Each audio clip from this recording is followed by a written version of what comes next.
Joseph went to Pharaoh and told him, "My father and brothers, with their flocks and herds, and everything they own, have come from Canaan. Right now they are in Goshen." He had taken 5 of his brothers with him and introduced them to Pharaoh. Pharaoh asked them, "What kind of work do you do?" "Your servants are shepherds, the same as our fathers were. We have come to this country to find a new place to live. There is no pasture for our flocks in Canaan. The famine has been very bad there. Please, would you let your servants settle in the region of Goshen?" Pharaoh looked at Joseph. "So, your father and brothers have arrived. A reunion. Egypt welcomes them. Settle your father and brothers on the choicest land. Yes, give them Goshen. And if you know any among them that are especially good at their work, put them in charge of my own livestock." Next, Joseph brought his father, Jacob, in and introduced him to Pharaoh. Jacob blessed Pharaoh. Pharaoh asked Jacob, "How old are you?" Jacob answered Pharaoh, "The years of my sojourning are 130, a short and hard life, and not nearly as long as my ancestors were given." Then Jacob blessed Pharaoh and left. Joseph settled his father and brothers in Egypt, made them proud owners of choice land. It was the region of Ramses, that is, Goshen, just as Pharaoh had ordered. Joseph took good care of them, his father and brothers and all his father's family, right down to the smallest baby. He made sure they had plenty of everything. The time eventually came when there was no food anywhere. The famine was very bad. Egypt and Canaan alike were devastated by the famine. Joseph collected all the money that was to be found in Egypt and Canaan to pay for the distribution of food. He banked the money in Pharaoh's palace.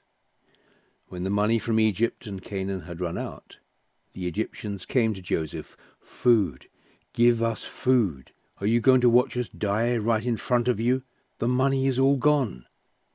Joseph said, "Bring your livestock. I'll trade you food for livestock since your money's run out." So they brought Joseph their livestock. He traded them food for their horses, sheep, cattle, and donkeys. He got them through that year in exchange for all their livestock.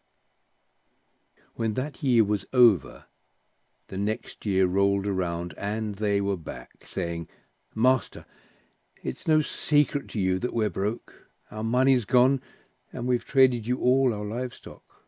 We've nothing left to barter with but our bodies and our farms. What use are our bodies and our land if we stand here and starve to death right in front of you? Trade us food for our bodies and our land. We'll be slaves to Pharaoh and give up our land. All we ask is seed for survival, just enough to live on and keep the farms alive." So Joseph bought up all the farms in Egypt for Pharaoh. Every Egyptian sold his land. The famine was that bad. That's how Pharaoh ended up owning all the land, and the people ended up as slaves. Joseph reduced the people to slavery from one end of Egypt to the other. Joseph made an exception for the priests. He didn't buy their land because they received a fixed salary from Pharaoh and were able to live off of that salary, so they didn't need to sell their land. Joseph then announced to the people, "Here's how things stand. I've bought you and your land for Pharaoh. In exchange, I'm giving you seed so you can plant the ground. When the crops are harvested, you must give 1/5 to Pharaoh and keep 4/5 for yourselves, for seed for yourselves and your families. You're going to be able to feed your children." They said, "You've saved our lives, Master. We're grateful and glad to be slaves to Pharaoh." Joseph decreed a land law in Egypt that is still in effect.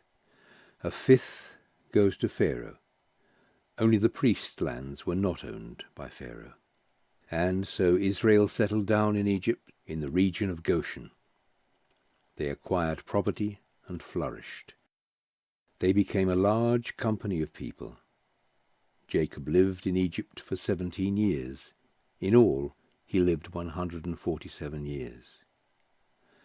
When the time came for Israel to die, he called his son Joseph and said, "Do me this favor. Put your hand under my thigh, a sign that you're loyal and true to me to the end. Don't bury me in Egypt. When I lie down with my fathers, carry me out of Egypt and bury me alongside them." "I will," he said. "I'll do what you've asked." Israel said, "Promise me." Joseph promised. Israel bowed his head in submission and gratitude from his bed.